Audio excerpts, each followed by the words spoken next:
Well, welcome back, everyone. Today we're going to begin Chapter 2 as we take a look at some of the characteristics of leadership. You might have heard in the past that leaders are born, not made. Well, I would argue that both are true. You have to be born with certain characteristics that make you a good leader, but also you need development and training. Now, today we're going to take a look at some of those innate qualities, those traits that really are indicative of a good leader, and some of the characteristics that those traits involve. So today we're going to go ahead and take a look at some of the personal, internal characteristics that make up a good leader.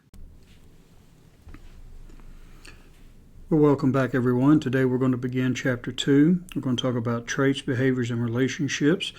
And some of this stuff, as we start out, you're going to be familiar with because we covered some of this last week, at least as far as an introductory level conversation from last week. So let's go ahead and start today with traits, and we're going to take a look at some of the characteristics that follow along with those traits.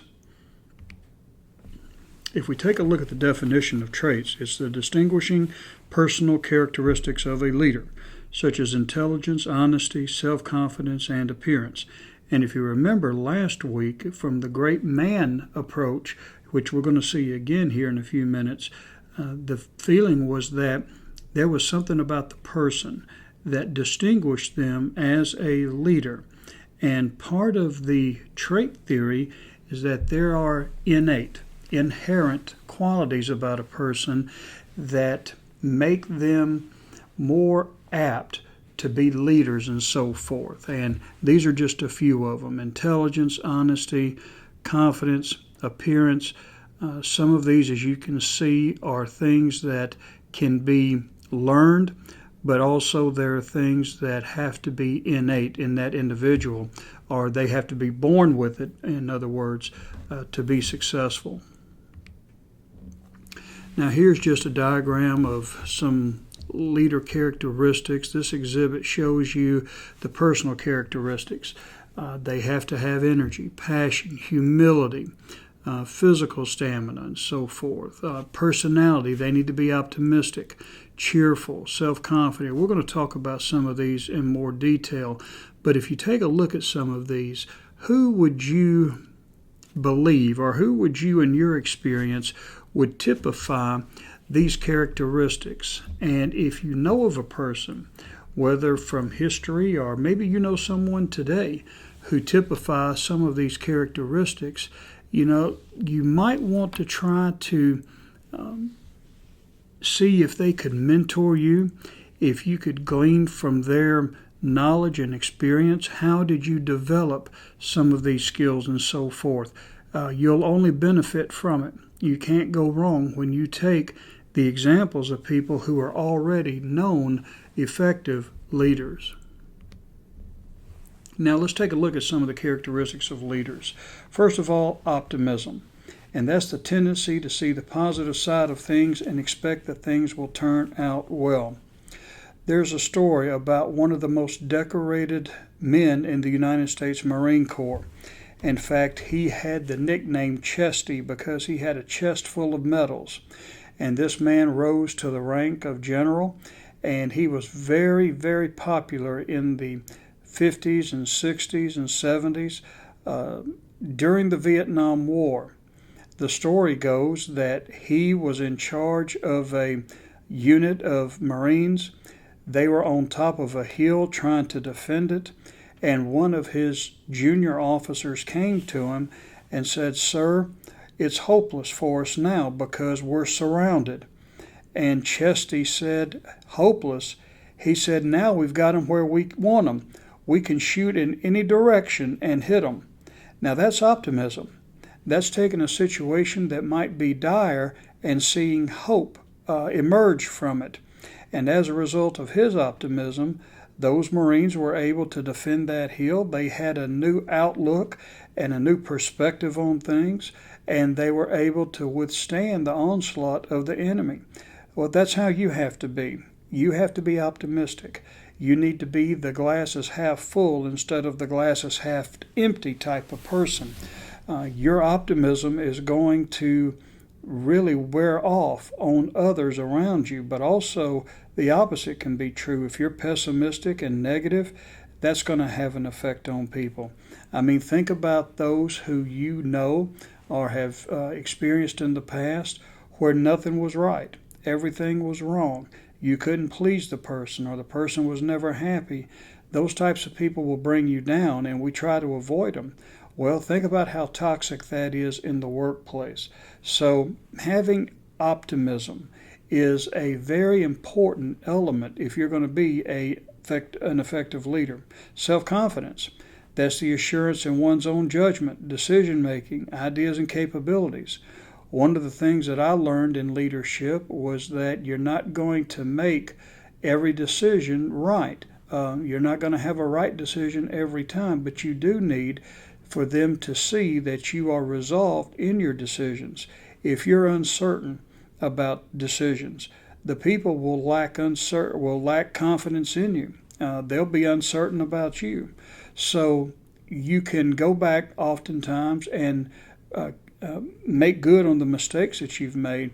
But one thing you can't go back and do is to bring back their confidence once it's lost. So I'm not saying make bad decisions without really understanding the ramifications of it. But what I am saying is that you need to be confident in your judgment, in your decision making, so that people will know that you are the leader and that you are resolved in your thinking and in your decisions. Honesty. Well, honesty goes a long way. And it's like that old saying goes, honesty is the best policy. So that's having truthfulness and non-deception. If people can't trust you, they're not going to follow you.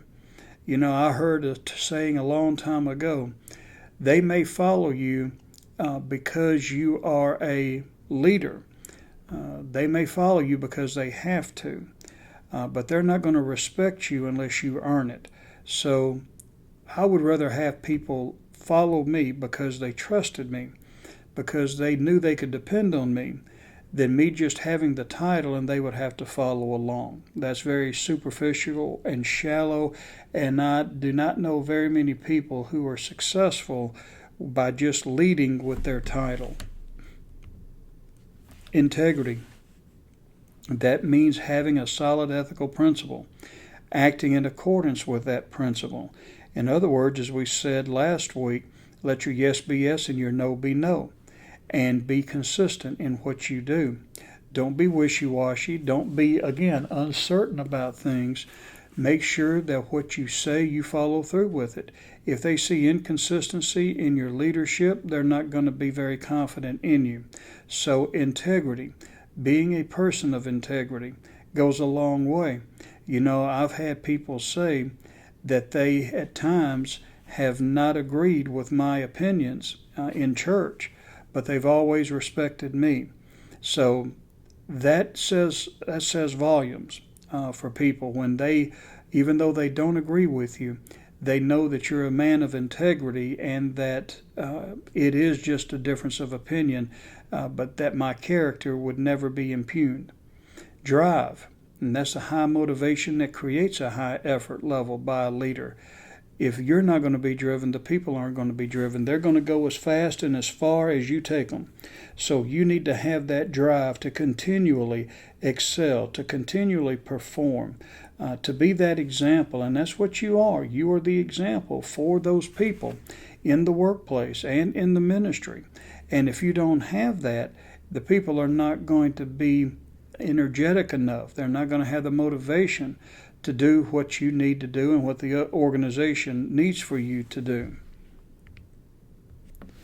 Now, a leader does not need all of the skills to handle every problem. Interdependence is the key to success. So what does that mean? Well, leaders should hone their skills, and the things that they are weak in, they need to collaborate with others. Listen, there's no shame in admitting that, hey, I'm just not good in this area. I need help. And go out and solicit that help. I knew a man who had 5 mentors. He had a mentor for every aspect of his life, professional, ministry, academic, personal, and so forth. And they helped him in those areas that he was weak in. So he recognized that, hey, I'm not Superman. I can't do everything. But in realizing that, he went out and he sought people who could be strong in those areas, who could help him. Now, what does that mean in ministry? Well, a lot of times, especially ministers, we have kind of an ego. At times we don't like to admit that we need help and so forth. In fact, we want to put our best foot forward. We're like those Facebook pictures. Everybody's smiling. Everything is good. You would never think these people had a problem in the world. So we put on that facade or that mask a lot of times, when in all actuality we're people who just need help. We're people who are floundering. And the Bible says that iron sharpens iron. So that's what we need to do. We need to sharpen our skills and our abilities using other believers and other resources God has given us to be able to increase our abilities and make us better leaders. Now, strength. Strength is a natural talent or ability that has been supported and reinforced with learned knowledge and skills. A strength is something that you do well, and oftentimes you do it better than others. And you have really what strength is, it's the result of what you have learned and what you're able to do. For instance, our strengths here at Mid-America is that we are conservative, we are Bible focused, and that's reinforced with our knowledge and our abilities to teach. We use the Bible and we teach the Bible. So we have a strength in as much as we hold to the Bible, clear cut, no compromise. Other institutions have different takes on the Bible, and they may be more liberal, they may be more open to other interpretations of the Bible and so forth, but not so here at Mid-America, and we regard that as a strength. So it's a natural talent or ability that has been supported and reinforced with learned knowledge and skills. So what would that mean also in the workplace? And what does that mean for you? Well, God has given you talents. He's given you the ability to do things that are unique. You may be able to do things that I can't do. I can do things that maybe you can't do. We just have different abilities and so forth. But our job is not to worry about what everybody else is doing, but we need to be able to identify our strengths, and we need to build off of our strengths. And that comes through knowledge and God-given skills and learned skills and knowledge. So they're both interdependent, learning and what's innate. So those things need to be garnered so that you can be strong, or you can have what we call a strength. Now, matching strength with roles. You have different roles. You have an operational role, and this is the more traditional, going back to the past type of role, where you have a vertical orientation style of leadership. That means you have control over those below you, and those above you, you have their authority over you, and there may be people under you who are under your authority. So it goes up and down, and that's the type of leadership role you see here to get things done. You use positional power to accomplish results. You're not worried, but you are utilizing your title more than you are your influencing ability here. And here you see leaders, the traditional line and general management positions. Again, this goes back to the traditional style of leadership where you have supervisors and managers and operations managers and vice presidents and all of that. So this is the traditional line of authority. You're focused on results. You're results driven. You're not so much worried about the individuals, the workers, as you are their output. And that's what you are measuring value by, the level and quality of output that they bring to the table. Self-confident and assertive, are analytical and knowledgeable, and they translate knowledge into vision. So they're able to cast that net or cast that vision throughout the organization based on what they know to be the vision. They can analyze, they're knowledgeable, so they can take a look at the processes that are in place to make that vision into reality and so forth. But these are the more traditional types of roles that managers take to make sure that their job or their objectives are being met. You have collaborative roles, and here you have horizontal leadership where you involve other people, such as other managers or other departments and so forth. Works behind the scenes and uses personal power to influence others and get things done.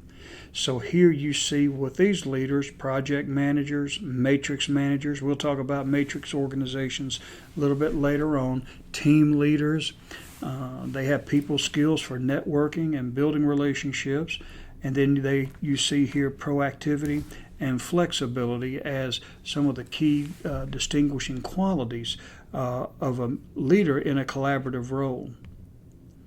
Advisory role, here you're more or less guiding and supporting, and you're responsible for developing broad organizational capabilities rather than accomplishing specific business results.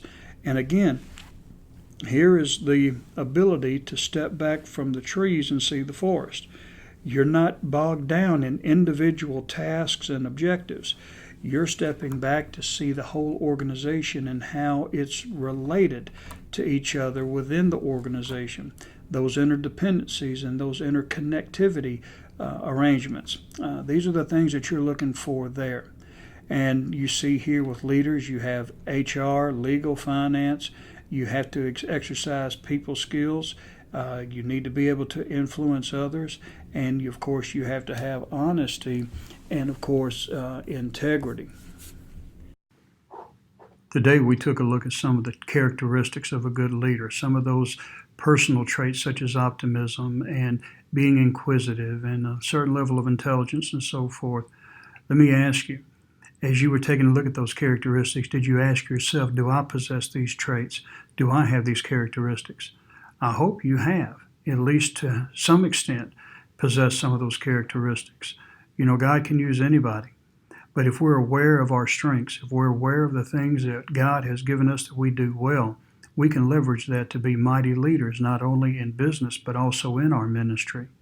Well, that's all we have for today. I'll see you tomorrow as we carry on with Chapter 2.